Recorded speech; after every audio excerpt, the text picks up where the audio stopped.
Hello, and welcome to My Favorite Murder. Year 10. This is the 10-year freaking anniversary. We have done this podcast. We have said these words to you, listener. Yeah. For 10 years. That's crazy. For a podcast? Yeah. It's unnatural. It doesn't make sense. It goes against God's will. God's will of podcasting. Yeah, that's Georgia Hardstark. That's Karen Kilgariff. Did you ever think that this would become what it's become? And no, it's wild. Yeah. It's a decade of podcasting. Totally. I mean, we just kept saying yes to things and they kept happening. Yeah. And that's like what has brought us here today, from my apartment to the pod loft to Carnegie Hall. Wait, we've never played Carnegie Hall. No. Ryman Hall. Yeah. Sydney Opera House. Mm-hmm. That's right. That fancy place in London. Oh, yeah. Very fancy. And very historical. Yeah. Yeah, we've done a lot of amazing things. We have done. By basically chatting about our hobby. Yeah. It's been incredible. It's just, it's silly because I can't even put into words the way my life has changed since we started in 10 years. I feel so monumental and so huge and so important. And that's why I can't even begin to fathom it, you know? Yeah. Was it, so the actual date was the 13th of January or the 16th of January? It was the 16th. It was the 16th? Yeah. I think it was the 13th. Okay. So the actual date was the 13th? Yeah. Do you know my mom died on the 9th? Holy shit. We started podcasting days after your mom died? Days after. Well, with Alzheimer's, it starts a long time before, but I only mention that not to be, dour. But my sister brought that up this morning because she's like, that's not a coincidence. I'm like, it's not a coincidence. Really? I don't think so. I mean, to be woo-woo, just to kick it off in the woo-wooest way. Please. If anyone's watching over me and helping me make my dreams come true, it's my mom. Oh my God. You know? Pat up there giving you the... Just being bossy and pushing her way to the front and just being like, sorry, I realize other people have been here a while, but we need to get some stuff taken care of. Wow. Because her house is going into foreclosure. Oh my God. Right. I mean, yeah, all the things we've done and wanted to do. And then, I mean, yeah, I feel very, very lucky and grateful to Pat. Yeah, to Pat, to Janet, to everybody who got us here. That's right. I mean, I have a present for you. From me? Yeah. I have one for you too. See, I got you one because I thought you would, because you always do it. I don't. It's like, shit, oh my God, I didn't have to do it. Wait a second, I got you this beautiful ceramic coffee thing. I mean, it's silly. It's not like a special thing. It's just like funny and it made me laugh and I figured I might as well give it to you now. Great. Because I'll forget by your birthday. Okay. So happy 10-year anniversary. Oh my God, it's so honey. silly. It's so silly. Did I just pull it right out? Yeah. Let's find out about magnets. It's a vintage book that just says magnets. Yes. With two little vintage kids playing with magnets. It's like a science book. Clearly an old library book. Totally. That they ripped that old check it out pocket out of. Oh. Isn't that incredible? A long time ago in ancient Greece. Wait, I'm going to tell you what year it's from. Yes, Georgia, please. This is the most, there's all the stickers. This is from Los Angeles City School Library. Let me guess. What year? 66. Ooh, 67. Shit! So close. I can't believe I got that close. I can. You've doused yourself in shit like this for so long. That fucking champagne glass of Diet Coke is going over at some point. Watch this. You're going to down the whole thing? Mm. Okay. I'll just make a real effort. Thank you so much. I know you love coffee table books. I really do. But I just thought that one was the funniest. I really love it. Seen. That's so good. Yeah. Thank you so much. Happy anniversary. Happy anniversary. Here's the pen you've always wanted. Thank you. Can I put this here by Elvis? Absolutely, with the tinfoil hat on. So 10 years, a decade anniversary gift is tin. Is tin. Or aluminum? Aluminum, which what the fuck does that even I mean, good luck, couples who have to deal with that. Well, according to brides.com, the decade-long anniversary gift is traditionally tin or aluminum, which symbolizes the strength and resilience of your marriage. Hey. I mean, the proof is in the pudding. Right. I mean, right. It's Teflon. That's us. That's right. There's been a lot of, and I've said this, and people have said it to me too, where it's like, and you've said it to me, you and I are the only ones who know what this has been like in this way, this firsthand way. Totally. And it's really weird because it is this very singular experience. It's very, very strange, like winning the lottery style experience, but way better. Yeah. But then there's just this other person in the world that's also like, yep, I was there too. It's so like Vince has been there with us the whole time. And he can experience it. He can, talk about it. But like it being about you, it's so much pressure. There's so much writing on you not being a stupid fucking asshole. Like it's just a lot of pressure. And a lot of like big experiences. And experiences. We're the only ones who know what that's exactly like. And there's no training for what we have experienced because there might be now. Yeah, exactly. I think there is now. But when 2016, when we started doing this, there was not anything like this out there, which is fucking cool, I think. It's pretty cool. Well, hats off to Last Podcast on the Left. Always. They were the first. They were the original true crime comedy podcast. We definitely use them as a jumping off point of like what it could be. But I think that idea of like, I think before that, podcasts were very niche, very like, dependent on what you were into, but like comedy nerds liked comedy podcasts or true crime obsessives were listening to true crime. But this idea that like it's all going to get elevated, people are going to pay more attention, more people are going to come.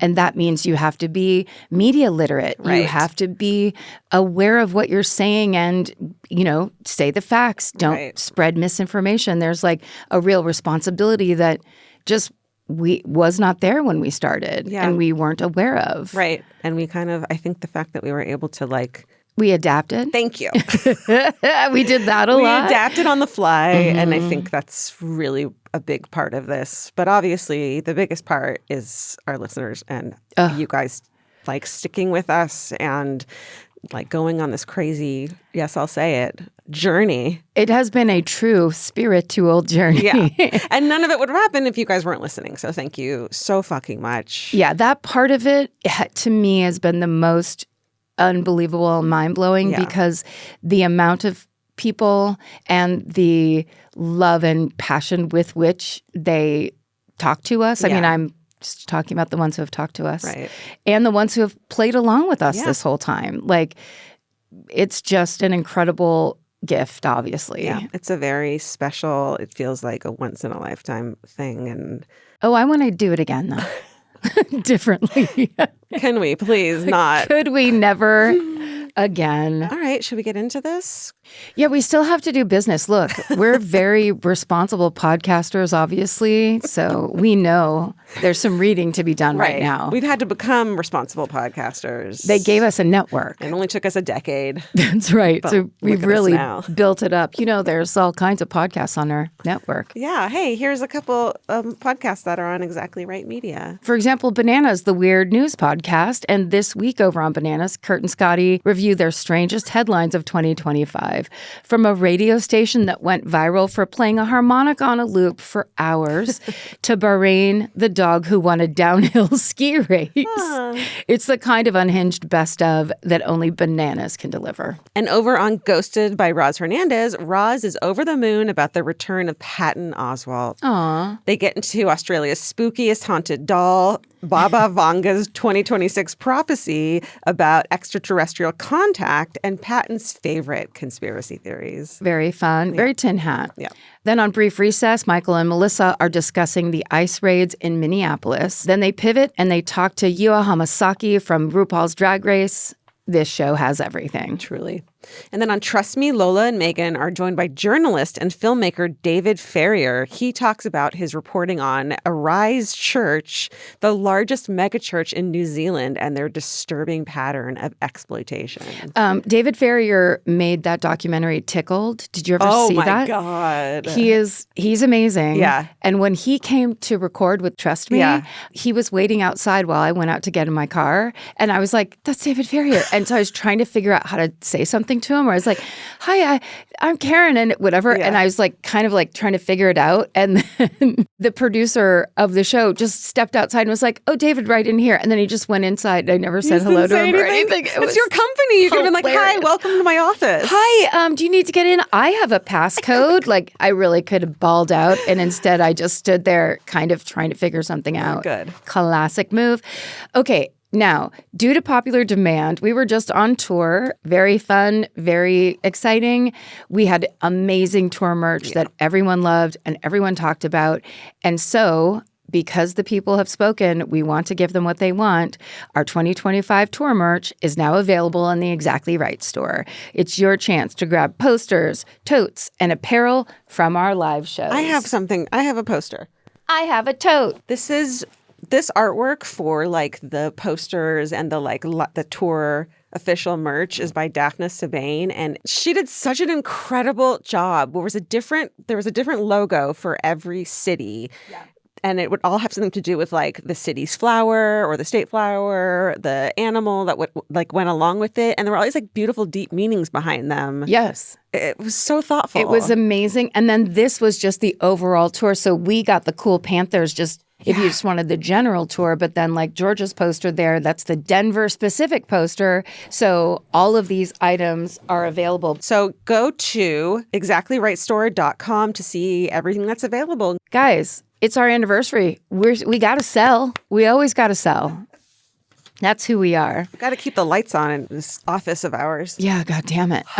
So we had this idea of a good way to celebrate our 10th anniversary would be kind of to review, to ask the listeners what, in your opinion, were the top 10 moments of the last 10 years. Yeah. So many because we can't remember from. Most of them. Yeah. And we thought, well, who could read this to us? We can't just read it to each other. That would be weird. That's narcissistic. So basically, we have a special guest here. Who is also the number 10 on the list. None other than Stephen Ray Morris. That's right. Yay! And he is here with us today to celebrate our 10th anniversary. Stevie! Oh my God. I've been unleashed from my tomb. It's so good to see you. It's so nice to see you It's so again. good to see you. Oh my gosh. The last time I saw you was like a whirlwind at like 1 a.m. and you still had to like say hi to so many people. Yeah, at our LA show. That's right. That's so funny. The applause that Stephen got at our LA show was so beautiful. And so like watching you receive that where you're just kind of like, holy shit, it was so sweet. No, it was really fun. Those were some really fun shows. And again, it was one of those things where it was like, there's like whole camera people moving around, but like, I don't know. It just felt like we were back in the apartment. It was crazy. I know. Did you get a lot of fans coming up to take pictures with you? Yeah, it was. I got mobbed a little bit, but it was. I was like, I think they did this on purpose. No, they love you. Well, they're so happy to see you, and they always. I mean, I think every mini-sode.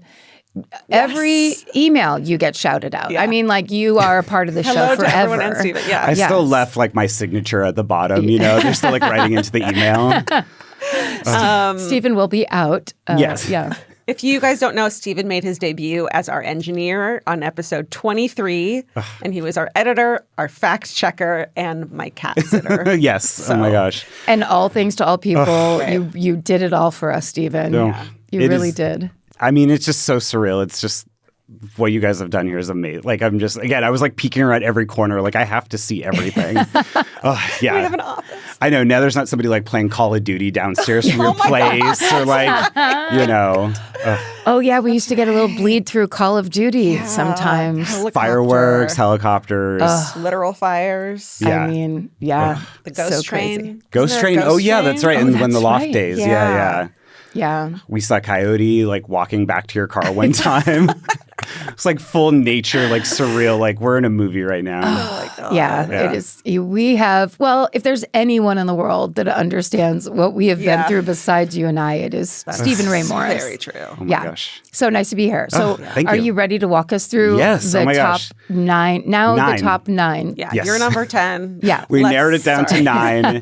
And then, I feel like the first one, number 9, is like just talking about like combining true crime and comedy. I mean, obviously getting your perspective on this, but anyone I've talked to, it's like getting to hear your friends tell you a story, your cool aunts, like that kind of thing at a party, which is kind of, I mean, that was how the show started basically. Yeah. So surreal. Yeah. There was never like a let's report on it. It was almost like a let's gossip. Not gossip because that's obviously, it was like a darker than that thing, or it was like, let's get this out of our brains where it's not doing any good to anyone. Well, also, I think we had talked about for years ingesting that same kind of media. Yeah. And then it's like, but no one ever talked about ingesting it and receiving it. It was always like you were supposed to act like a reporter if you were going to talk about this. Mm-hmm. And we were basically like, we're not going to do that. We're almost going to do the opposite and see what happens, because it's the conversation around what we have, that's, the conversation around the staircase. And do you,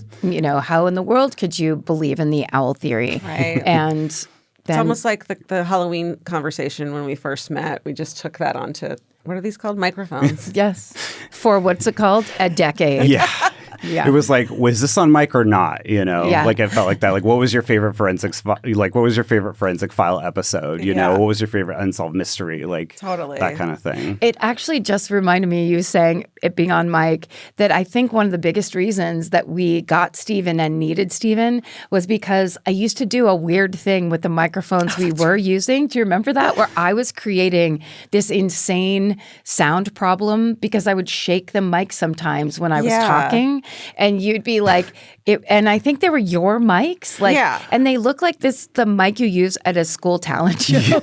So it was just like I would be like making a point or something, and I'd go like that, and then it would shake the bottom, and the bottom was loose, and it was all, and it was like finally it was like, we need an engineer. We need someone else besides us to help us do this. Right. I mean, just like if people knew how cheap those first microphones, it's like one step above karaoke, But I mean, again, it was one of those things like every, Wednesday or Tuesday night or whatever, just getting together I felt like to unwind from our day jobs at the time. I don't know. Yeah. For real. Definitely. Yeah. And I remember once there was something that was going, some drama, some big thing that you had to help us with. And I remember just being like, thank you so much, Stephen. And you go, hell yeah, I'm ride or die. And then I was like, oh my God, that's the best. Yeah. I don't know. You really were. Yeah. I mean, it was my favorite thing to do every week. We actually got to like just talk. You guys like talked into microphones about this thing that was fascinating, and the fact that like again, even by the time I was helping you out, like the show was like getting to number 1 on the podcast charts, and like it was episode 23. So I think we had just shitty equipment because we never expected it to go beyond like 5 episodes, and like for anyone to listen to it. Yeah. So then it was like, oh no, we have to actually be like slowly professional. Investing, We have to do this better. Yeah. Oh my gosh. Obviously, that takes us like to number 8, MFM and pop culture.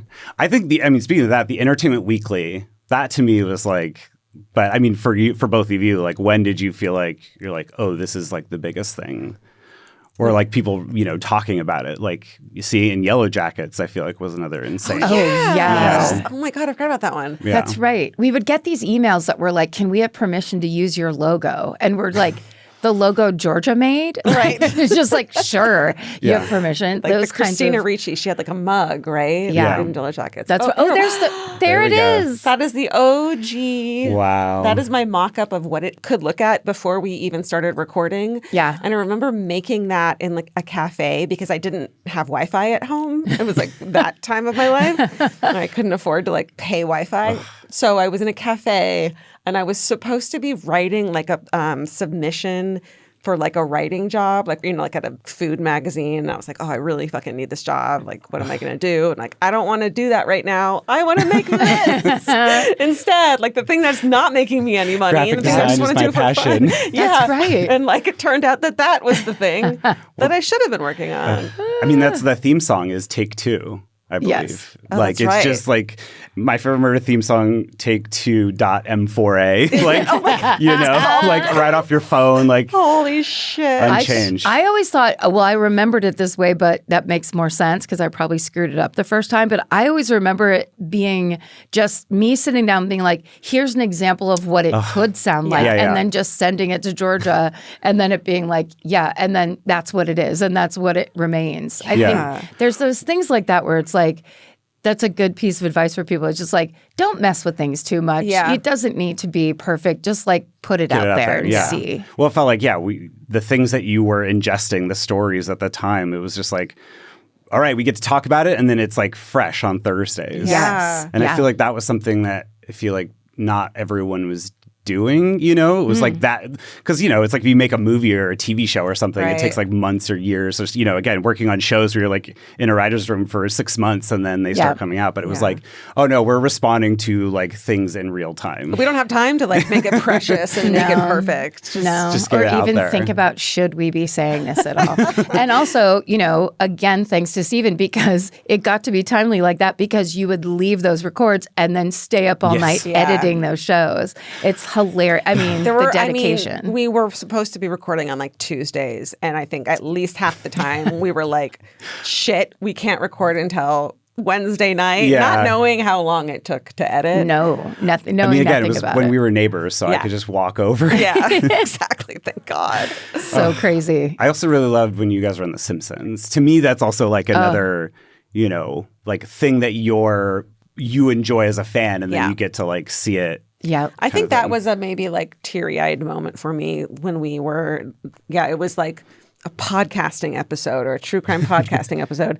And they had drawn our caricatures as like true crime podcasting, you know, names, and our names and face, like Simpsons faces were on there. And Simpsons to me when growing up was one of the most important things in my entire life. Like one of the reasons I think I'm slightly funny is because of watching The Simpsons for as long as I did. Yeah.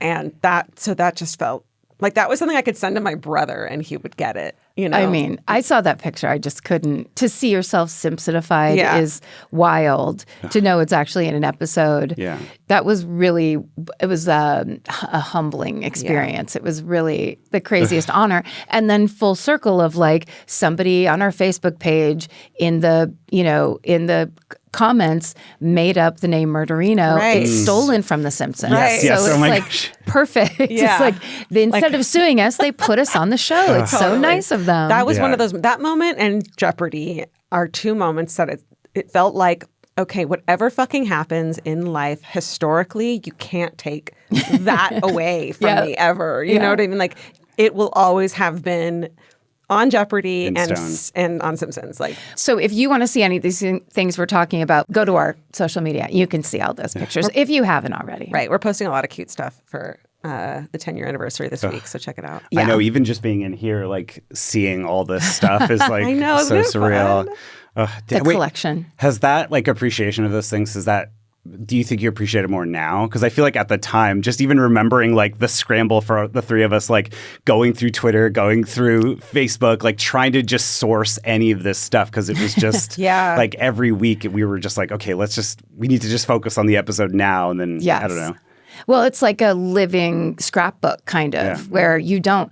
And that's the thing is like, I feel like scrapbook people are such future geniuses. Like when you were talking about doing stuff for future Georgia, that it finally makes sense to me because it's like now, you know, you look around and you see this stuff and you're like, I remember when that person handed that to me at a live show or when they sent it in and we're like, this is what I do for a living, but I also want to do it for you. Like it's such a beautiful kind of way to keep time and like to keep 10 years. It's like we have a lot of this stuff with people that wanted to play along with us. Yeah. Well, and I feel like the feeling, I don't know how you felt when they recreated the pod loft in that New York, you know. Like speaking of scrapbook, in New York, in New York, at the On Air Festival, so cool. And then also at the Microsoft Theater Halloween show, they recreated the fucking pod loft. Like I think there's so many moments from this podcast and from 10 years that I keep saying to myself that are so incredible and overwhelming. And if I stopped and thought about them, I think I'd like short circuit. So they've been like I'm going to emotionally deal with this later.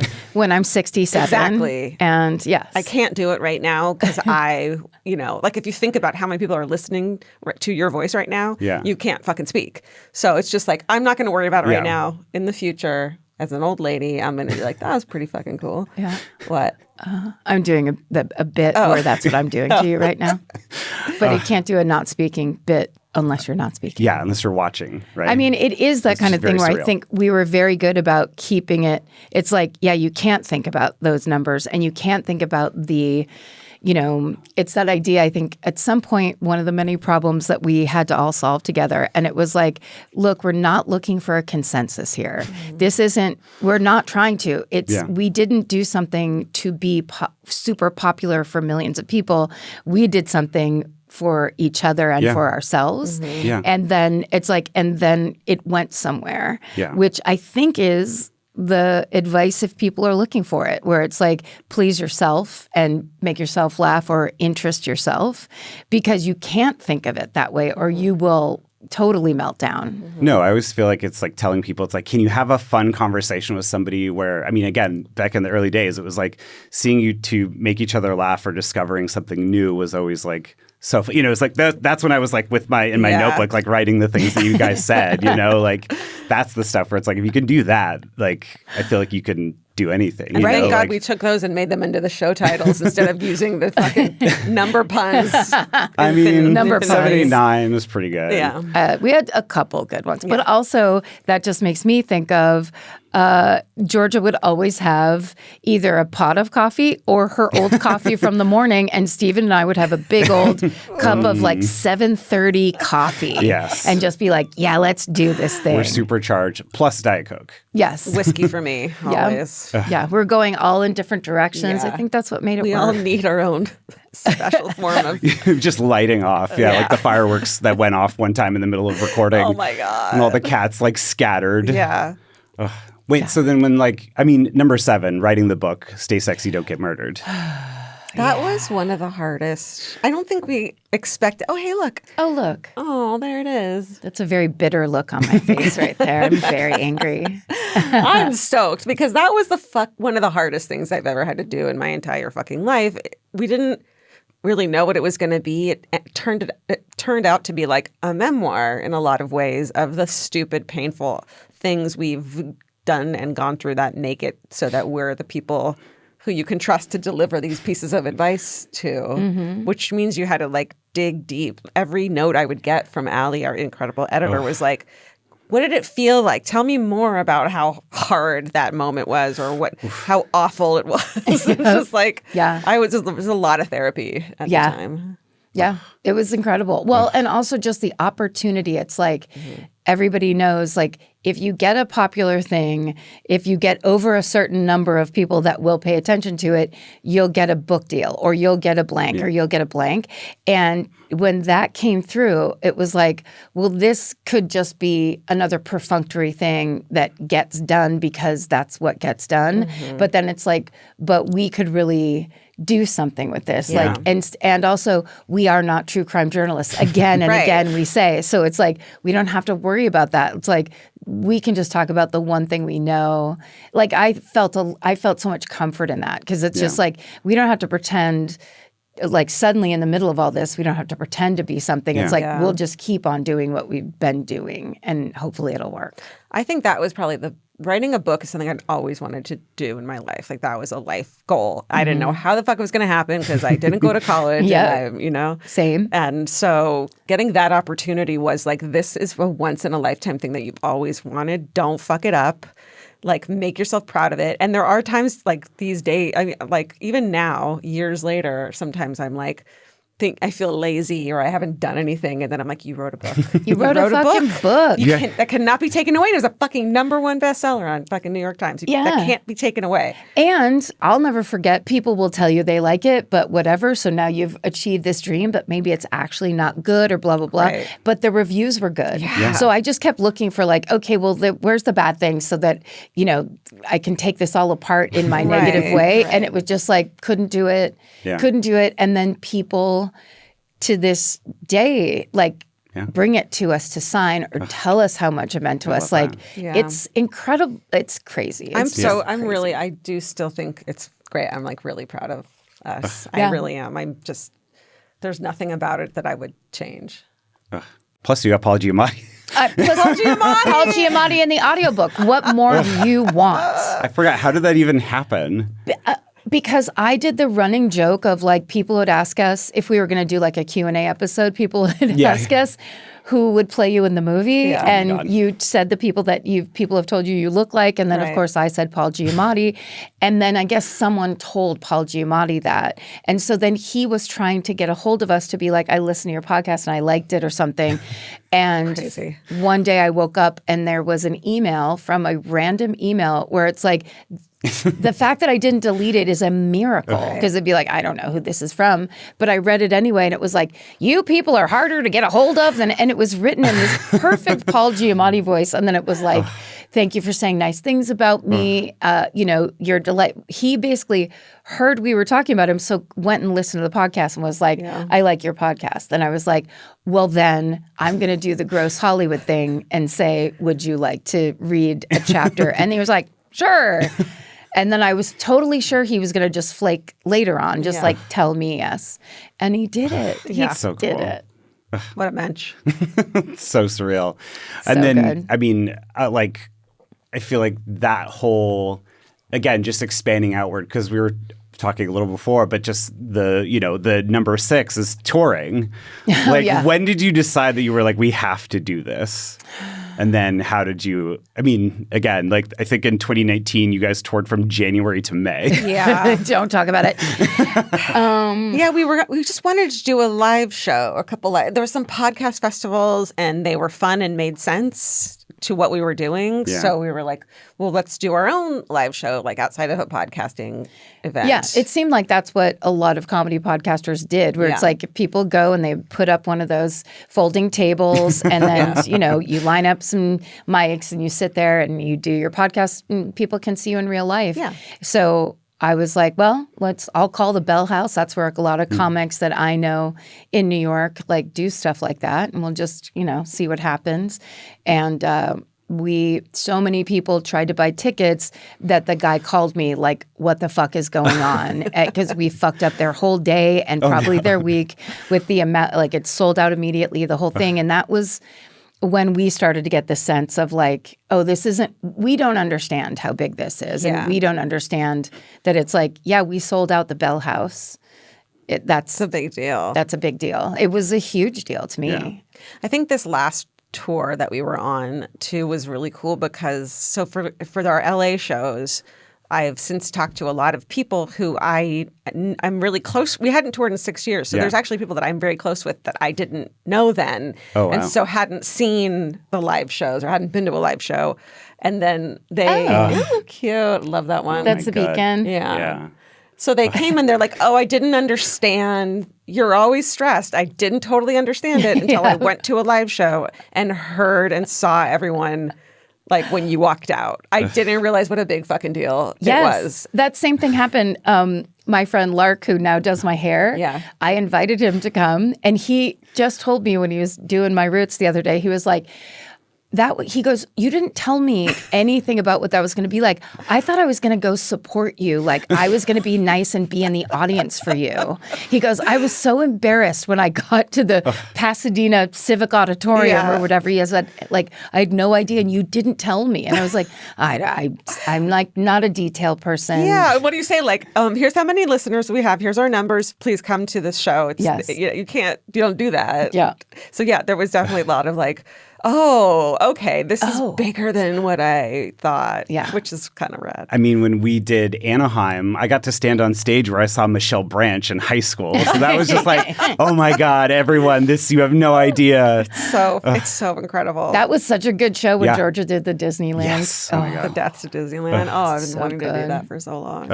Is there live show memories that stick out to you? I think of like the person crawling in the audience as they were so drunk.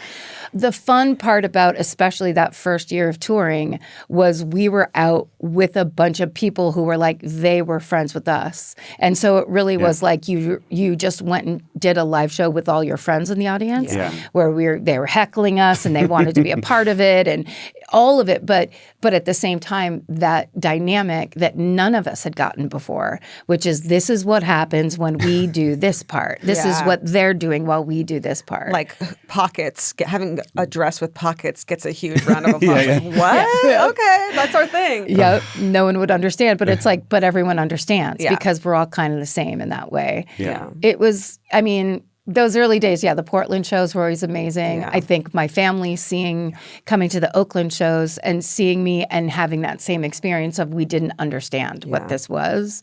And then, of course, never forget the Arizona show. I think it was Tempe or in the round, Phoenix. Oh yeah, we did the show in the round. Yeah. The show where the stage was spinning in a circle, slowly spinning. Wait, how? Because I'm trying to remember, but I feel like the way you described it was just like it was almost unnoticeable until suddenly you looked up and the person you had been looking at was back. Not there, and for that, I would say it was too fast because it was almost like for people in a musical, it was perfect. Yes. Yeah. But for podcasting, it was insane. It was like we could only focus on each other. Yeah, We were just like it was so crazy and so funny and.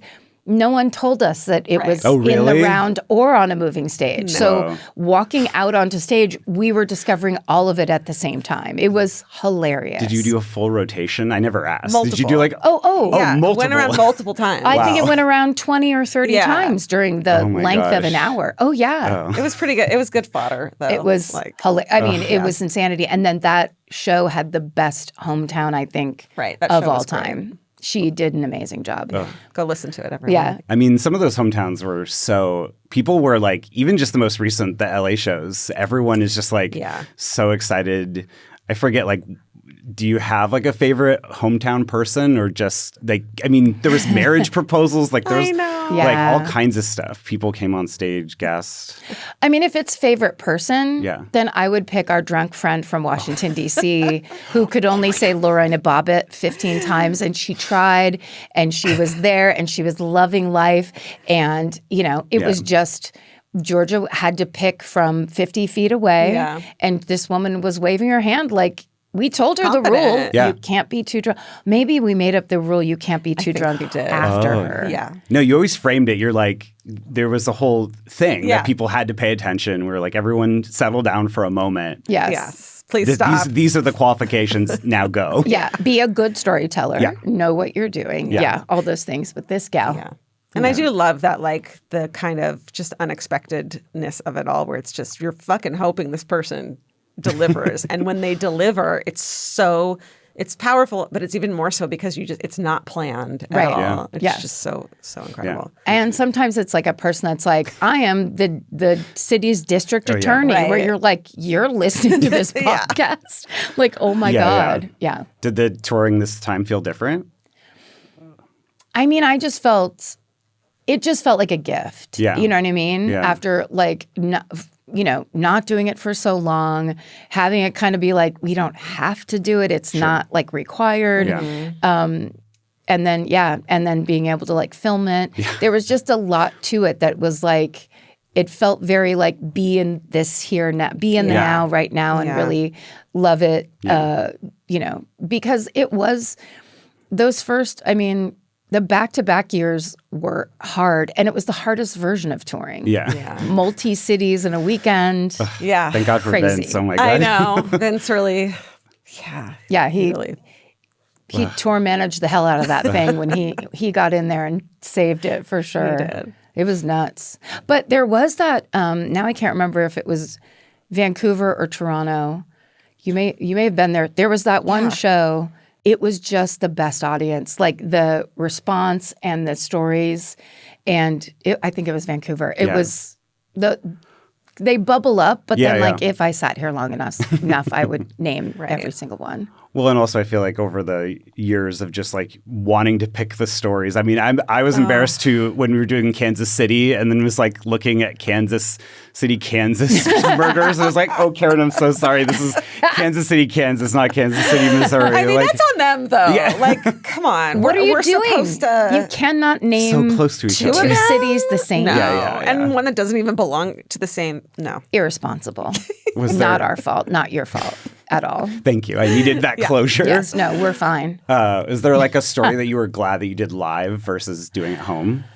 Oh, it's so hard to do good. Like the live story choosing part is so hard because it has to be so many things that it can't be, or it can't be so many things that it can be when it's just the two of us.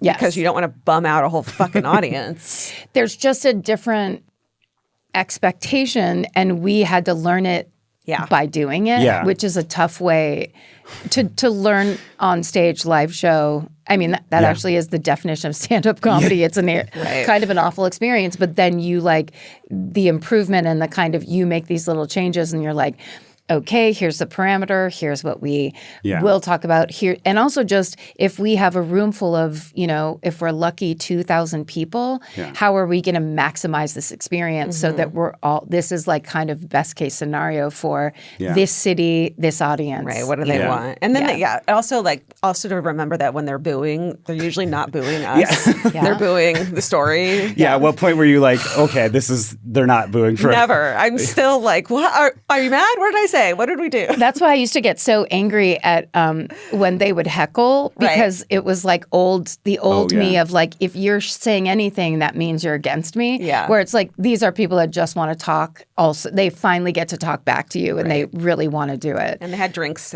before and a meetup. And so, very true.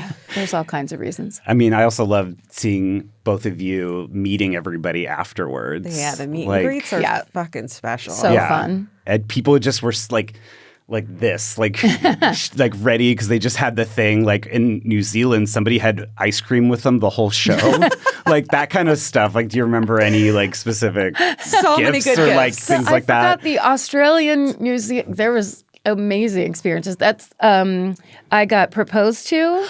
Remember that? No. I got proposed to. A woman brought her rugby player husband. She's like, Karen, I want you to see what a real one looks like in real life.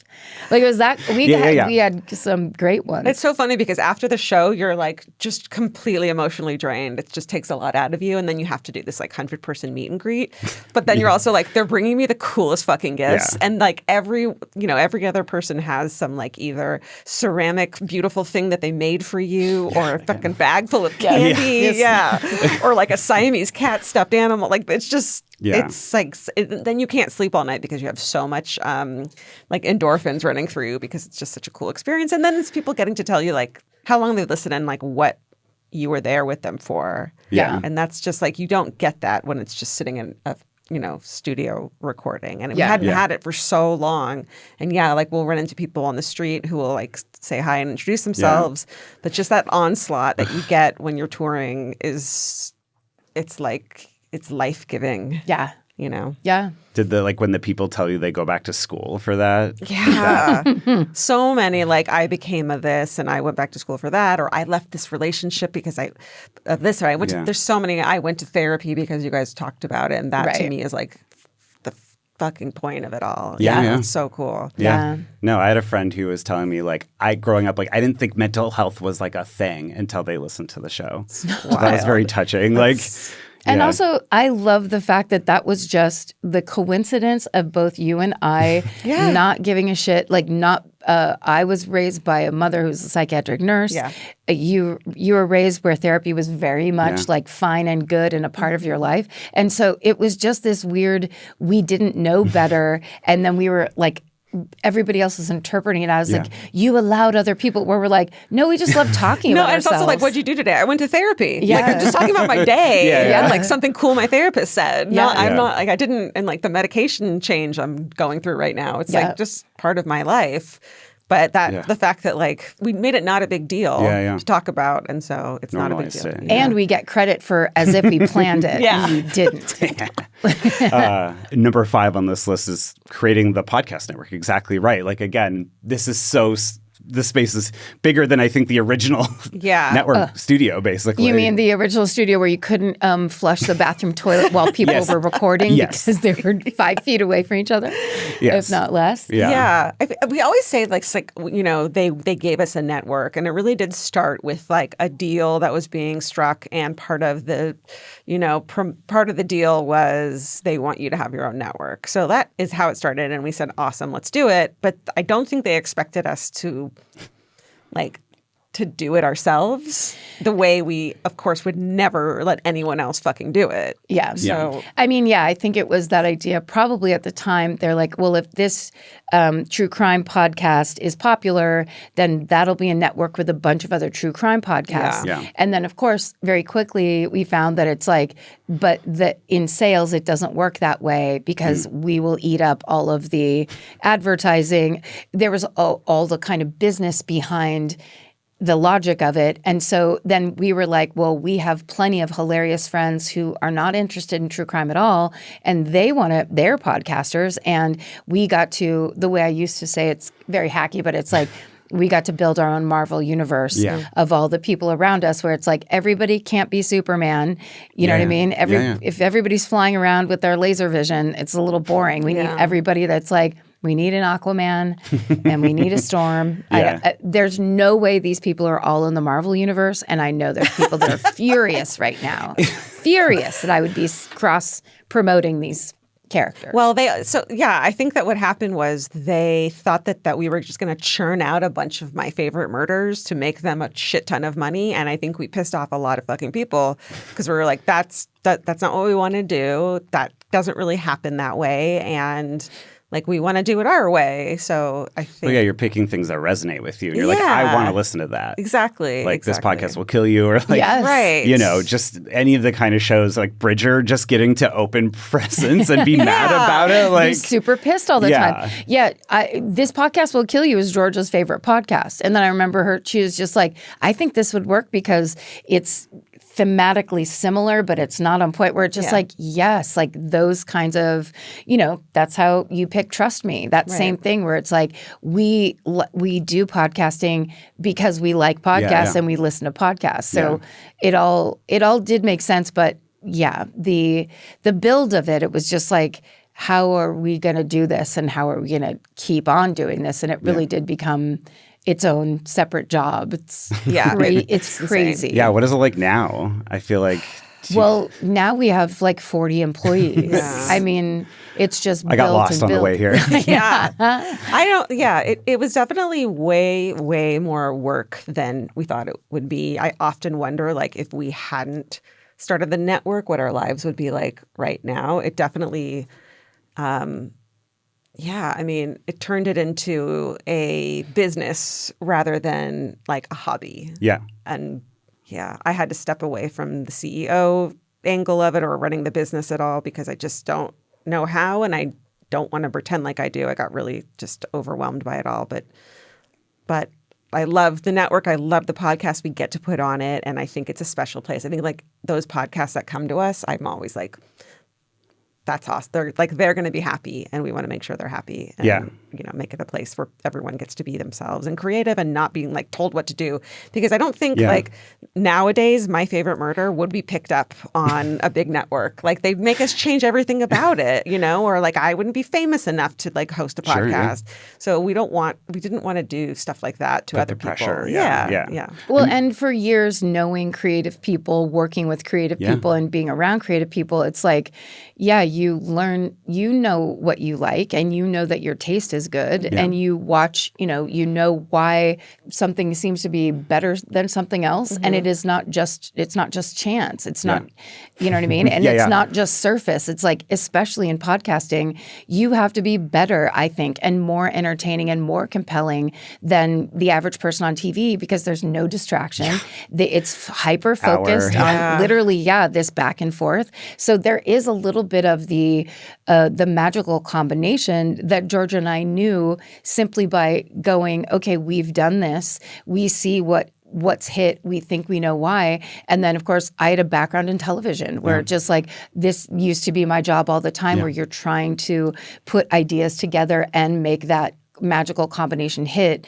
And whether you do or not, it's a completely, obviously different business. And it's also a different science. So it's just like, okay, I had a little bit of that knowledge, but also all of it was a startup. And I mean, and that was kind of the spirit of it, which is just like, well, let's just see what's going to happen. Yeah. And then giving, Paul Holes a platform every week to be his magical self. Our pleasure. I mean, thank you, sir. What was that like approaching him? Because I feel like, again, the Golden State Killer getting caught was such a part of I was unfortunately at Margaritaville when both of you found out. That's right. But like even just approaching him to start something and like, I feel like, he was probably used to that whole like TV world where it was very restrictive and you were like, here's an opportunity to get to talk about the things that you want to talk about. Yeah, thank God he was a very experienced talking head before we ever talked about him. But that, you're right, that kind of order of how it went, whereas like Georgia and I, the Golden State Killer focus, he hadn't been renamed. Michelle McNamara came in, her work, her book, I'll Be Gone in the Dark, her documentary, like all these things kind of happening together, her very sudden, very shocking death. And within a year of that or so, that case gets solved. And it's like a case that had been so old and I think nobody ever thought it was going to. And then suddenly it was like these changes, and it was very parallel to our experience where it was like those kinds of watching that happen and change so quickly where it's like, I never imagined this. Now we're dealing with it. Now we're in it. And him. Then we got the craziest thing of all, which is the surprise of Paul Holes on the podcast. So that went great. And then it was like the second we all left that office, I was sending him an email that was like, what do you want to do? You are not allowed to do a podcast anywhere else. It has to be with us. And he was like, I agree. Yeah, that was very cool. Yeah. And I feel like maybe there's another surprise we want to do with Paul Holes. What? You have a Paul Holes surprise? Oh my gosh. Karen and George. Sounds like you two have gotten yourselves into a bit of a pickle. Sounds like we need to have a conversation. It's going to be fun to see who flips on who. 10 years? Are you kidding me? I remember the first time I heard about you guys. And I had filmed a investigation discovery documentary on this unsolved Golden State Killer case. It's the one where they have me running in a creek like Forrest Gump. After it was released, the producer called me up and she said, Paul, you're not going to believe this. Karen and George are already talking about you. I was like, what? Yeah, on the podcast, My Favorite Murder. I don't know what you're talking about. As you know, I don't listen to podcasts, especially when I was still active. But obviously, fate ended up intervening, if you will. And I blame you two for what has happened. Very special memory is when I flew down to L.A. to be a surprise guest on your show. And I was hidden, in essence, in a closet at the studio where you were recording at the time. Then ultimately was shoved into the room in front of a microphone. And, I never had any experience talking into a microphone before, especially for something called a podcast. And, at the time, Karen, you and I sort of had a little bit of an online relationship going on. Kind of miss those days, but anyways, that was an amazing experience. And by the way, Karen, Georgia was in on it the entire time. I don't know if she's ever divulged that. Did I tell you that? Oh my God. She knew he was coming. I knew it. Thank you so much for all the support you've given me. Thank you for supporting Buried Bones. I think it's been way too long since we have sat down together, had a drink, and just caught up. And probably need to include Kate, because if we don't, she's going to kick my ass. And if she doesn't, our producer Alexis will definitely do that. 10 years. It's been an amazing 10 years. I'm looking forward to the next 10 years. Please no. Thank you again. And SSDGM. You guys take care. Oh my gosh. God. So sweet. Paul was here. That was really lovely. Do you know after we recorded that surprise appearance by him, we were all going to the Tam O'Shanter and after to have lunch, and somehow he got put in the car with me, even though I was like, I can't drive anywhere with a cop. And he was like trying to chit chat with me the whole way, but I was like so focused on not like breaking the law, and then also not be, and I just kept going through my head of like all the things I've done that are illegal in my life. Just sitting next to, and he's like such a like stoic dude, you know, and I was just like, be cool, be fucking cool, be fucking cool. The minute we got to Tam, I was like, whiskey, please. Just like, I can't be funny. alone in a car with Paul fucking Holes. Also, and like he's gorgeous too. That did not help. He's a lovely man. This is the kind of lesson, as you well know, that we learned on the podcast all the time, which is you say one offhand thing because it feels like you're in a private conversation with your friend that, of course, a bunch of people are actually listening to. So, and that happened with a bunch of stuff. But with the Paul Holes thing, I was just like, there's hot guys talking about, you know, whatever. And then I said he looked like the guy from Hunter. Right, yes. And then all of a sudden, my whole Twitter feed is like everybody adding me and talking about it. And then he came in. Then and then people went crazy. And it was like the Hot for Holes movement starts. It was, and I'm just like sitting there looking at it like, again, we did not plan for this. We didn't do it on purpose. And then there was like the people who were coming in going, he's married. Like, how dare you? Where I'm like, he's doing it too. We're like, it was just so surreal. Yeah, it was an incredible moment. Crazy. Well, speaking of moments, should we get into our favorite episodes? Number 4? Yeah. Our favorite episodes? Sure. What's your favorite episode? I mean, Mary Vincent. Yeah. Like, I just think that story has, like, stuck with me personally over the years. And I feel like it's one of those things, anytime I've run into Murderinos, besides, you know, before you started touring again, anytime I'd run into a Murderino, they're like, when are Karen and Georgia going back on tour? But, like, Mary Vincent's story is just, that's it's an the one all-timer. I see. Yeah, I see that one mentioned, like, online more than any other one. Or, like, I listened to that and became a Murderino. Like, that's totally the one. So, good job. Oh, thank you kindly. I mean, honestly, the Anaheim Deaths at Disneyland was just, it was unexpected. And it's so fun as a surprise for me because, you know, it's a surprise for George and I don't know the stories we're about to tell each other ever in 10 years. We've never known. So that one was like, because we were in Anaheim, it was like the people, the locals, the people who've had to deal with Disneyland or worked at Disneyland or know all that stuff.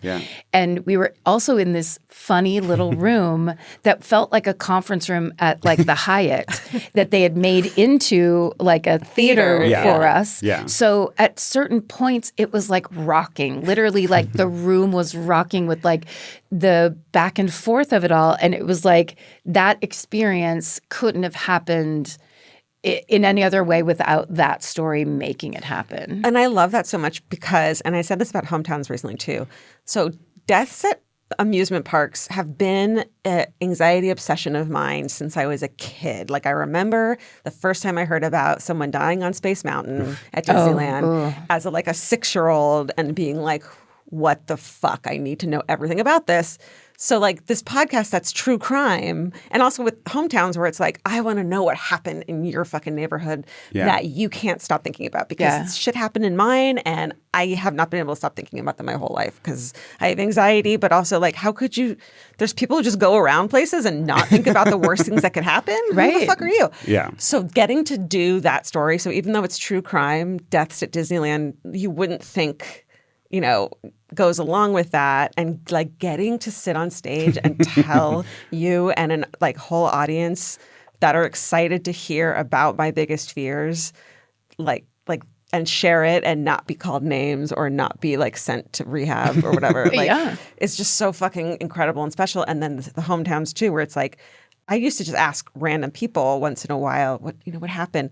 Now we get like fucking inundated and I get to hear everyone's story. And I just I feel, and that's my career. Yeah. And that's my life. Yeah. And that's why I can help my family with money, is because of this. So that's just an incredibly special, amazing thing for me. Yeah. It's just you think you're alone or you think you're different or weird. And then to have all these people be like, no, I had the exact same thought you had, or I have the exact same fear you have. And that idea of when we're going through those deaths, and this is the misunderstanding that happens all the time. No one likes the death part. Yeah. Right. That's not what we're doing. Yeah. We're basically talking about those things going, this happened. It's so awful. We're together. You're not alone reading this in the dark in your bed anymore. We somehow bridge this gap that we didn't realize needed to be bridged so badly of we're going to talk about it together and it's going to have all the elements. Right. It's not just jokes. It's not comedy the whole time. Yeah. It's comedy, tragedy, poignant moment, personal moment. It hits all those buttons and not consciously. It's just that's just kind of how we figured out how to do it. Yeah. Well, and for you, are your favorite episodes of your own just the kind of rabbit holes you would have gone, or you feel like half the time you're like, well, I've already been reading about this for a few weeks, Typhoid Mary or the Galapagos stories. That was stuff that you were already interested, different plane crashes or bridge collapses or Mothman. That just was stuff you both were already interested in. I can't, when there is a day, when we're going to record, and even when things have been so fucking stressful in our world and everything that's going on, and I go, I can't, in my mind, I think, I can't wait to tell Karen about this story. I can't, or I'm writing, putting the finishing touches on it and being oh, I can't, I'm going to add this because Karen's going to, when I'm excited to tell Karen a story, that's when I know it's going to be a good episode. And whether that's on stage or just here, that's when I know it's so even a cold case, I'd be okay, I have to make this cold case worth it to tell her or she's going to be pissed.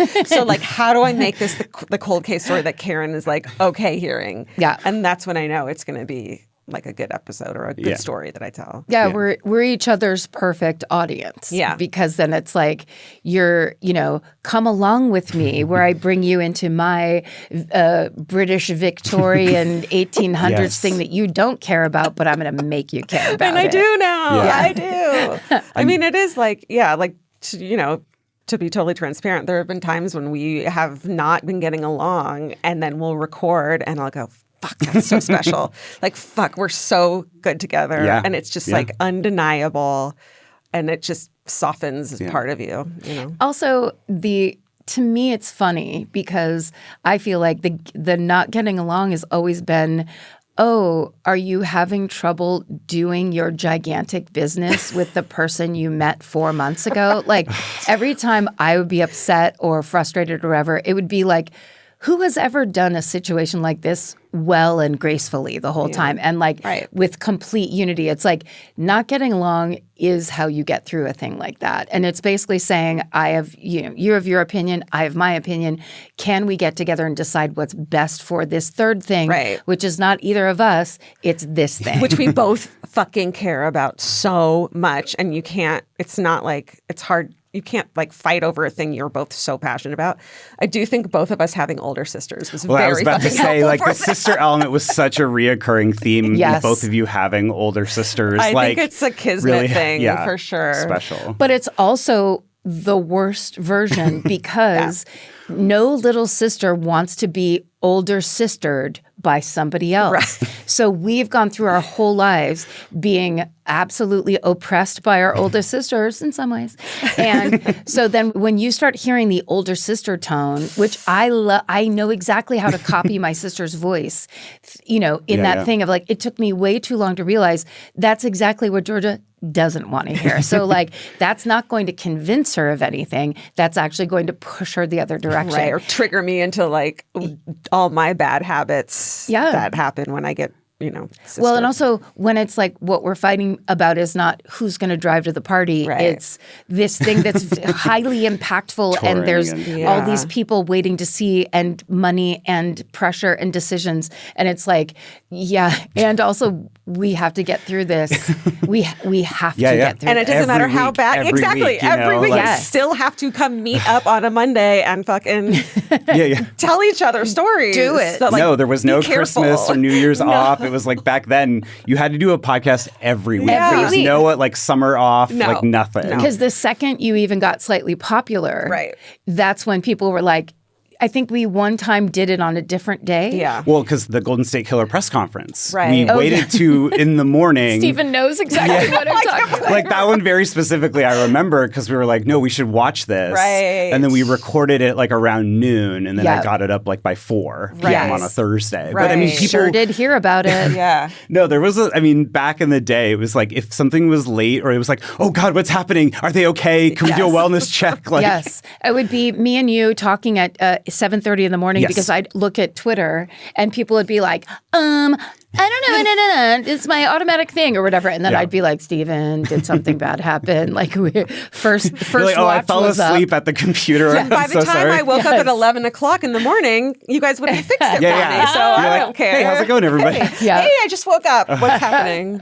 Oh my And gosh. then the fighting began. Yeah. Well, but again, no physical violence. I can confirm. That's a secret. Thankfully, Nobody, no. no Nope. hair pulling, no nothing. Never, Yeah. ever. We've always been able to come back to our senses in some way. I've broken some of her shit secretly. Oh. Yeah, yeah, that's right. I come home and all the mirrors in my house are broken. This is crazy. Well, I mean, we're counting down. We're at 3, right. and I feel like the catchphrase is, the MFMism, stay sexy. Like, at what point do you remember, like, when people were like saying things back at you? Were you surprised by like what the stuff was that people were like, fuck politeness, the things they were catching on, or was it like that we'd end up putting no, on a this t-shirt? is a shirt? Yeah. Yeah. I do remember the first time someone ever yelled "Stay sexy" at me out of a car in San Francisco on hate, like in the maybe Vince and I had just gotten married, or like for some reason we were in Northern California, and some fucking girl yelled "Stay sexy" driving by. And I just screamed, and don't get murdered, like in the middle of a fucking like public place. So like it is still a little bit like you kind of have to whisper it, because Yeah. it sounds crazy. Like this girl at a gym recently who worked there, who was so lovely. She was like helping me like cancel my membership because I don't go to the I was going to say, gym. what do you mean you're at the gym? Yeah, I was canceling my membership that I had paid for 6 months and never gone to. And she was so lovely and sweet. And on the way out, she was like, "Stay sexy." I was like, God damn it. Why didn't you tell me at the beginning? But I had to yell, "Don't get murdered" at a gym. Yeah. So that's all. But that's a great like final line. Yeah. Be like, and bye, you guys. You will not see me back here. Right. Yeah. I think I've told this story a million times, but it really was very affecting because having already lived in Los Angeles, trying to make it in Los Angeles for at that point 15 years or more, and getting my nails done in Silver Lake near the 99-cent store. yeah. And it was that kind of thing where it's like, I always feel so self-conscious getting my nails done where I'm like, here, like it, whatever. sitting stuck, yeah. me. Hey. Make me look pretty. And right as like in the middle, she was done, but I was in the middle, and this girl just walked up and went, "Stay sexy," and ran and truly, literally ran out. Like I was going to be like, "Shut the fuck up," and then I was like, "This is perfect because no, people don't yell at me. They're always like, I know you don't want to talk to me," and run away. And I'm like, whatever I've done to make it be like this is my dream come true. I get all the glory, but it's all real quiet, not embarrassing. And I think that was so cool about the book too, is that we got, because every chapter is one of our things that for some reason people held on to, like fuck politeness and stay out of the forest. And so like getting to write a chapter about what that means to us was so cool, because there are a lot of them that we don't even know they're a thing until someone else makes art about it. Yeah. The art that someone made for Live, Laugh, Learn to Levitate, that was the first one. It was on the Facebook page. Yes, yeah. R.I.P. R.I.P. Stephen. You did a lot of hard work for that Poor went Facebook out. page. Oh, God. But the person who made it, it was this beautiful, very modern looking, very aesthetic, Live, Laugh, Learn to Levitate, where when I first looked at it, I was like, what's this? And then it's like, oh my God, that's George's quote. And it made me laugh so hard because they did that. Like, it's this goofy quote that makes no sense. on a thing that looks like it's supposed to be. That you'd buy at Home Goods or something. Yes, exactly. And then it's like, oh my God, these Yeah. people get it. They get it like down to the bone. They have a sense of humor. They're so funny. Yeah. They're so and talented. Yeah. Like So great. What a combination. Even like Stay Safe, Do God's Missions. I feel like that became such a fun, like hearing people, like whenever we'd hear people telling the, we say that all the time. It's like folklore almost. Like, Yes. what is the folklore that's come out of this podcast? And it's like kind of just like we wouldn't know what it is just talking about it unless someone made a fucking shirt out of it. Yes, that's right. And also just because you can have Christians involved in this podcast. Right. You wouldn't think you could, but you just SSDGM in a different way. You stay saved and you do God's missions. Yeah. Do you remember the first time we saw Nick Terry? It was either, I'm trying to remember, it was either Cocaine Bear or, Swiss Cheese Pervert. You were in it, right? Like there's the Greenland Shark. Like there was I think it was a Swiss Cheese Pervert. Yes, it was. Yeah, It was a I think Swiss cheese so. pervert. Because it was so funny. It was, I was speechless. I mean, I still am. Every time I see one now, I'm like he makes me feel so funny when I watch. I know. Like he makes me like, wow, I'm like, I say funny shit just because Nick Terry puts, hilarious animation to whatever dumb stuff we say. We really lucked out with Nick Terry and his ability and willingness, basically, to do this with us. And he has done it for so long now. Yeah. If you haven't seen it, you guys go look up MFM Animated. It is just joyful. It's joyful. Yeah. I feel like he captures, though, even though, again, they weren't video podcasts at the time, like the one learning about the snakes in the walls, and he drew you, Karen, like being like, oh, and I'm like, that's what you were doing on the couch. Like He's somehow so, like even Vince's beard colors are so spot on. I definitely want to get a tattoo of Vince as Nick Terry's MFM Animated. Ooh, that's a great idea. Couples tattoos of each other. All the way down your ribs. How cute would that be? That's What hot. if I got Elvis, MFM Animated Elvis? Also, just a random story, but of the girl that was going into the candy shop who ends up going like this. It's like the way he did it. You just have to see it. It's just magical and so fun because being a stand-up comic from the 90s, I was raised to at least act like I hated everything I did and judge it, and you couldn't ever be braggy. That was the worst thing in the world. And just being like this, it's like, Nick Terry did it, I didn't do it. Right. So just like, watch this, it's so good, but it's really It's not so really neat. you, so it's okay. Yeah, exactly. He did it. I mean, you brought up Elvis, but I mean, MFM Pets, number 2, MFM Pets. I mean, it's a real menagerie. You both have had over the years. That's right. It's so crazy that is a part of the podcast, like Elvis meowing at the end of the episodes. That was like, I don't know, a couple episodes in even. Yeah. It was just kind of an accidental thing because we needed a funny button at the end of a depressing thing. Yeah. So, and I feel like it's kind of a thing now to have your pet as part of the podcast. Yeah. But I just have always loved hearing him meow. And I was like, let's end on this thing that makes me happy. Yeah. But then all our pets now, like I have so much fan art of my animals and like it brings me so much fucking joy. Yeah. We have had so many beautiful renderings of our animals or hilarious renderings. I just remembered there was one I wanted to get a picture of and I didn't, which is Frank and Blossom currently. Oh my God. There's the 2 bottom ones I have on my shelves in the front room. I have those on my wall. I mean, it's gorgeous. That's like, there's people that would pay $1,000 for that. And we just had someone bring them to us. It's the priceless. look of like, that's the face she makes. It's not just like a calico cat. That's No. fucking Mimi. That Like, literally is Mimi all mad. And then George. Yeah, R.I.P. Yeah. I know. It's so crazy. And also then to have this gorgeous artwork of a dog that like that's the thing about pets. They're special, yeah. It's special and it's short term.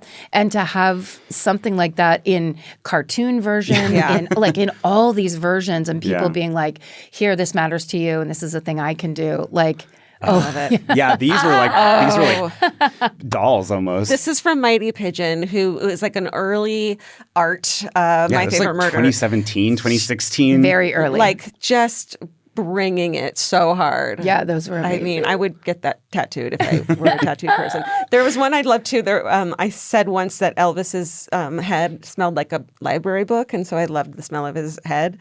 which now I look back and it's like probably just cat litter smell. But someone drew a picture of Elvis, Elvis with this one. Ooh, that's gorgeous. This is actually huge, and it's all made out of like paper mache. Those are all pieces of paper. Wow. From like a magazine. That's incredible. We'll put all of these names on social media so that everyone gets their we'll gets these credit. on social media. That is up like when you walk in my front door. That is front and center. I mean, gorgeous art. That's the other thing. It's like it truly is this gorgeous artwork. I didn't think I'd ever be able to like have so much art on my walls, and it's all like it's all pets, Murderino stuff. When we were like, oh yeah, we should show all of the artwork that we have at home. I was like, I was thinking in my head, it was like, oh, those two like illustrations of them, and there's like two more. There's like 11. I have so much of it around my house. Same. Yeah. It's really good. Wait, are there more? Can we look at more? Oh my gosh. Yeah. That's the... Wow. And what does it say? Can you read the inscription? I love you, now fuck off. That is like, what? So much dude. It truly looks like that's coming up next. Totally. George and Frank. Yes. I would watch that cartoon. Right? So good. Any more? Oh, Yes. Dottie. This is from Scarlet River. She is so... I also have a plate that she... Like a Victorian plate that she wrote fuck politeness on in my bathroom of all places. But this picture of Dottie that she painted is the cutest. I just stare at it sometimes. It makes me so happy. It's so good. It's so good. Oh, and then that's a pillow of Dottie that someone gave me, and this adorable drawing of Dottie. Somehow Dottie is like super photogenic. She is. For art. I don't know. Yeah. Oh my God. It's really good. Oh, the queen. Oh, this my series, this is the one that's on my dad's refrigerator. It looks like Frank smoking a cigar. And it's such beautiful, I think it's watercolor. Yeah, I think so too. It's incredible. I love it. Like watercolor's the hardest. Yes. Oh, wow. Look at them all together. I know. You think they'd get along? No.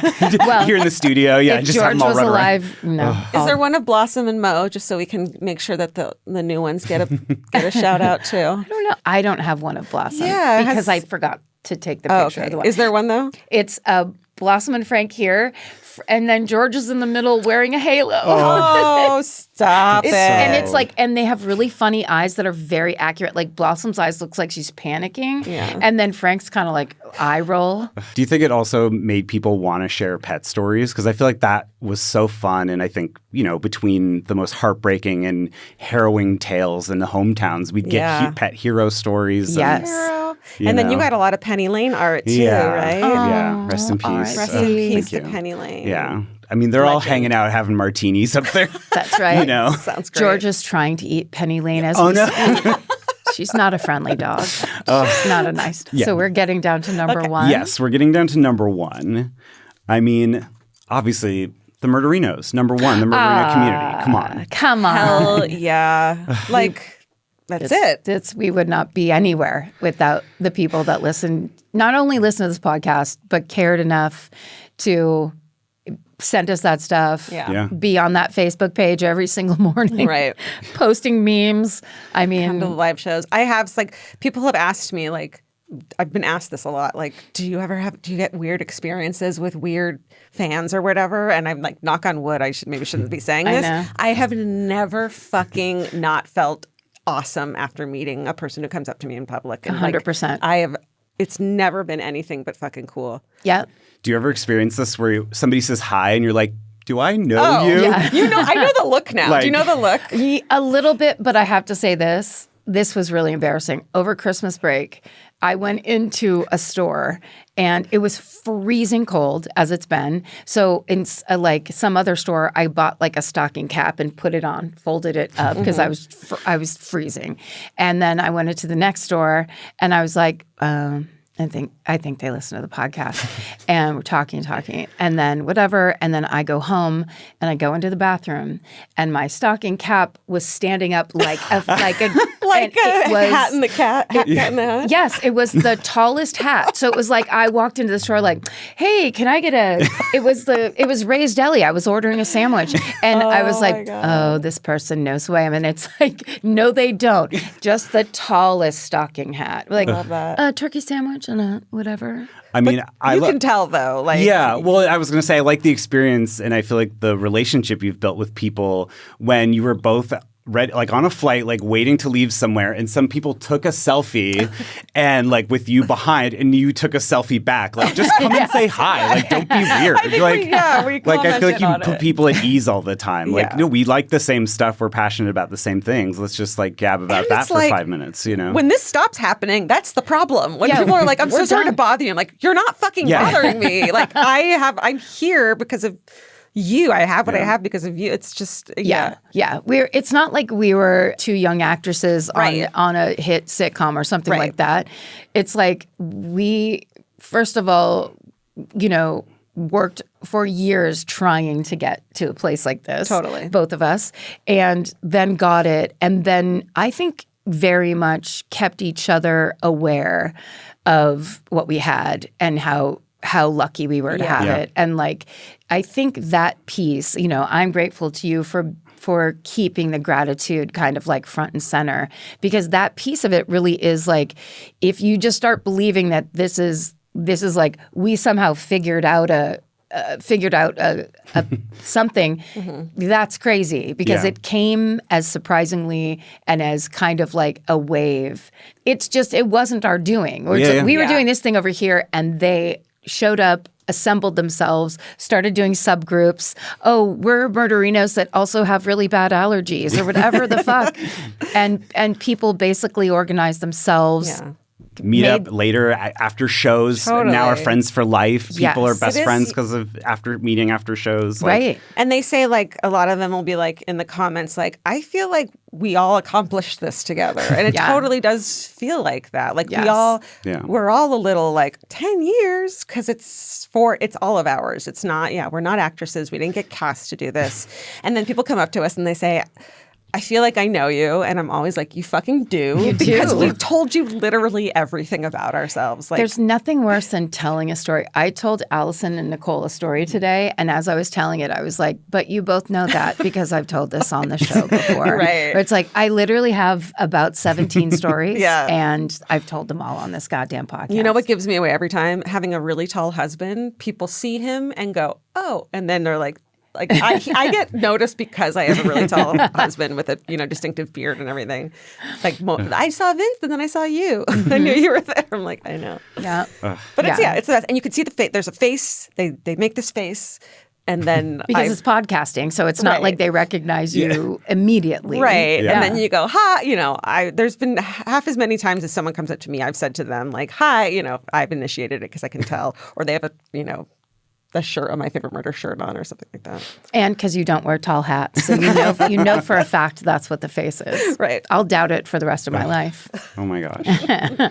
I'm trying to think if there's anything else. I can't believe it. Stephen, what's your favorite memory? Do you have a favorite memory? I don't know. I mean, I think just having a space where I feel like being trusted so much. I mean, the idea that it was the three of us.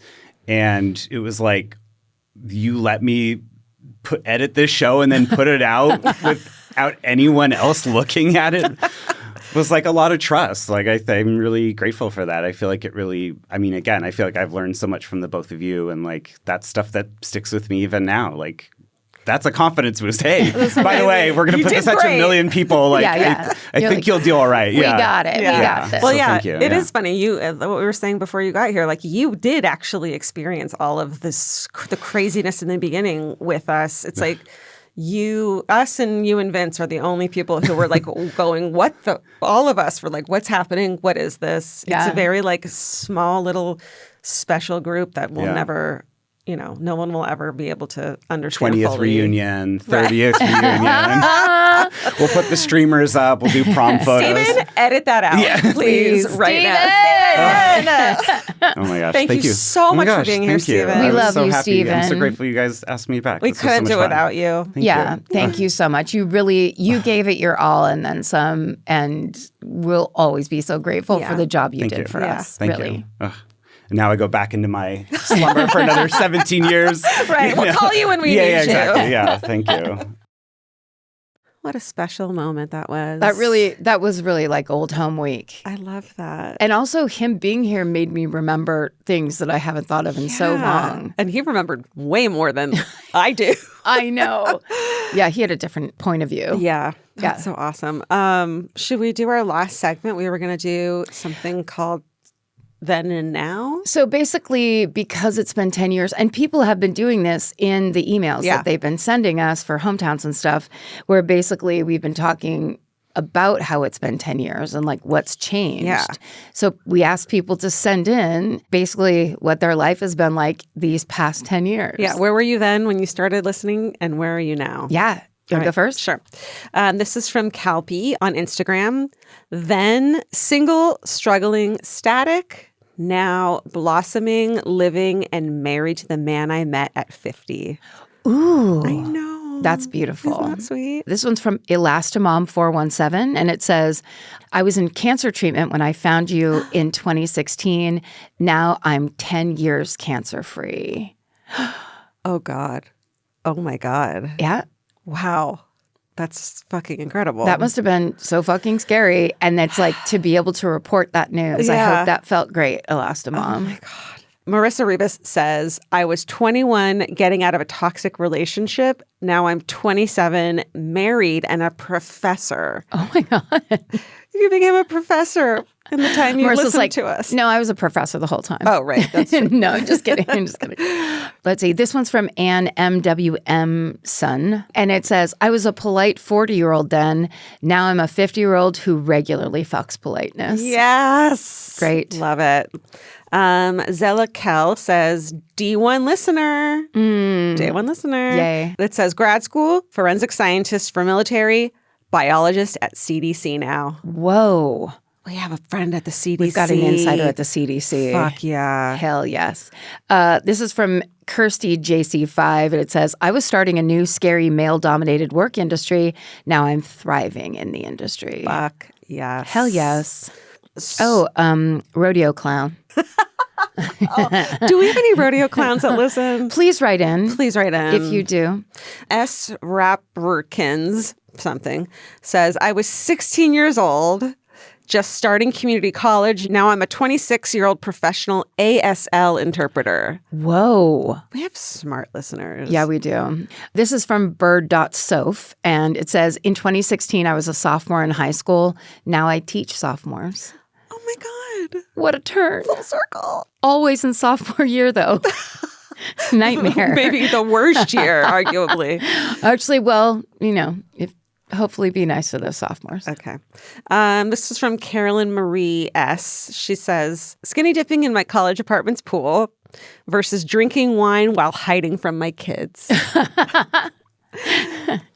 This one is Christina K, I think. Mm-hmm. And it says, in a cult versus not in a cult. Mm-mm. What a change. Were you in a cult at any point listening to this podcast? Write to us at myfavoritemurder@gmail. We need to know everything. Please tell us everything. We'll do a crossover with Trust Me. That's right. My last one could have been written by me. It's by Wee Amy. And it says, then normal. Now perimenopausal as hell. Yep. Same. Mine last one is Braden Arski. And it says, single, broke, unhappy. Now I'm still broke. Not as unhappy, LOL. Oh, good. We're not looking for huge changes. No. You don't have to do jack shit in 10 years. No. We just survive. Yeah. And survive with us. Yeah. And, just basically listen to our tagline and try to do that. That's true. We have our own then and now. Oh, yeah. Our then and now is that then we were two gals in an unconditioned apartment. Unair-conditioned or with unconditioned hair? With unconditional love in our hearts. And no makeup, don't care about what I'm wearing, or a lot of house dresses. Oh my God, there's the picture. There we are. That is truly what it looked like and felt like to record. Literally. At Georgia's apartment. I think that the thing behind me that looks like a big machinery thing is a portable air conditioner that I tried to get to work, but I had a sliding glass door so it wouldn't work. Yeah. And it was too loud to use during the fucking recording anyways. So you just put your shorts on and you said, let's do this thing. I used to be able to record in house clothes, and I do miss that. Just a lot of ass and a lot of feet going on, and a lot of cheekbone from Karen. That's right. I wasn't afraid to suck my cheeks in and take a selfie every once in a while. So that was us then. Yeah. Now we're here, and the exciting thing is we're on Netflix. We're on fucking Netflix. This podcast, as a video podcast, is going to be on Netflix. It's now exclusively on Netflix. It happened really fast. So I didn't really have a lot of time to absorb it. And I was like, oh, our video's moving to Netflix. Nothing is really changing that much. But the amount of people I got that I know that reached out that were like, Netflix, this is just like, oh, we're just moving to Netflix. We've been... But it's Netflix. It's the only thing my dad watches. It's a very big deal. He might actually pay attention to the show from now on. My stepdad sent me a photo of the graphic of us on Netflix, which he's never done. I didn't even know he knew how to do that. So we're not going to be changing at all, audience. No. That was a joke about being on camera for Netflix. What if I just flashed my tits? Well, we're very happy to be here, and thank you to our listeners for getting us here and for being with us while we got here. Yeah, we couldn't have done it without you. We appreciate you guys so fucking much. So do us a favor and stay sexy. And don't get murdered. Goodbye. Elvis, do you want a cookie? My boy.